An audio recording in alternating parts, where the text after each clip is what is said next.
আসসালামু আলাইকুম। নতুন একটা ভিডিও নিয়ে আপনাদের মাঝে চলে আসলাম। দেখতে পাচ্ছেন আমাদের এখানে তিনজন শিক্ষক দাঁড়িয়ে আছে। এই তিনজন শিক্ষক হচ্ছে এই যে সুন্দর একটা কলেজ দেখতে পাচ্ছেন, ইদ্রিস মোল্লা ডিগ্রি কলেজ কালাইয়া, তার স্বনামধন্য শিক্ষক আমাদের মঈনুদ্দিন জিপু স্যার এবং নতুন আইসিটি স্যার এবং আমাদের রসায়ন স্যার।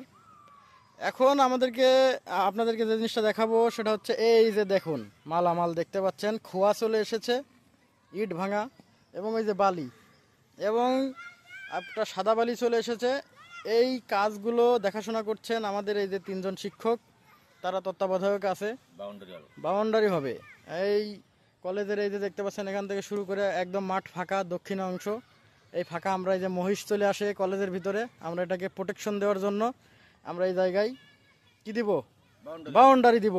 অতএব এই বাউন্ডারি খুব দ্রুতই সম্পাদন হবে। আপনারা সকলেই আমাদের সাথেই থাকুন, বাউন্ডারির আপডেট দেওয়া হবে খুব দ্রুতই। জি জি, এই যে আমাদের স্যার কিছু বলেন, আপনি এই সম্পর্কে কিছু বলেন, এখানে কেন আপনারা বাউন্ডারি দিচ্ছেন? ইদ্রিস মোল্লা ডিগ্রি কলেজের মাঠ এবং কলেজ প্রোটেকশনের জন্য বাউন্ডারি ওয়াল হবে। বাউন্ডারি ওয়ালের মালামাল চলে আসছে, আগামীকালকে থেকে কাজ শুরু হবে। এই কাজের তদারকির দায়িত্ব আছেন মঈনুদ্দিন জিপু, শারীরিক শিক্ষক মোহাম্মদ ফরিদ হোসেন, রসায়ন শিক্ষক মোহাম্মদ শাকিল সরকার, আইসিটি টিচার। এবার আইসিটি স্যার, আপনি কিছু মন্তব্য করুন, কেন হচ্ছে এটা? আজ আমরা আছি ইদ্রিস মোল্লা ডিগ্রি কলেজ, বাউফলের একটি স্বনামধন্য কলেজ।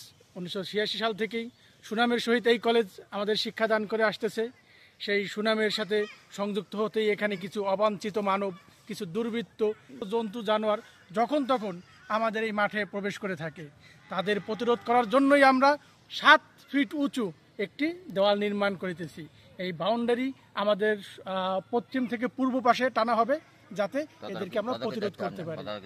এই কাজে টোটাল তদারকিতে আছে আমাদের মঈনুদ্দিন জিপু স্যার, আমাদের শারীরিক শিক্ষক, তার সহিত আছে আমি আইসিটি টিচার মোহাম্মদ শাকিল সর্দার, এর সাথে আছে আমাদের ফরিদ মিয়া, যিনি হচ্ছেন কেমিস্ট্রি টিচার। ধন্যবাদ। এবার আমরা চলে এসেছি যে ফরিদ স্যারের সাথে। ফরিদ স্যার বলুন, আসলে আমাদের যে কাজ শুরু হবে, এই কাজের শুরু থেকে শেষ পর্যন্ত আমরা তিনজন এটা তদারকির দায়িত্বে রয়েছি। তারা যেন কোনোভাবে এই কাজে কোনো 2 নম্বরই করতে না পারে, প্রতিদিনের আপডেট আমরা সাগর ভাইয়ের মাধ্যমে এই কালাইয়াবাসীকে জানিয়ে দিব ইনশাআল্লাহ। ধন্যবাদ আমাদের সম্মানিত স্যারদেরকে, অসংখ্য ধন্যবাদ জানিয়ে ভিডিওটা শেষ করছি। পরবর্তী কাজের অগ্রগতি জানার জন্য আমাদের সাথেই থাকুন।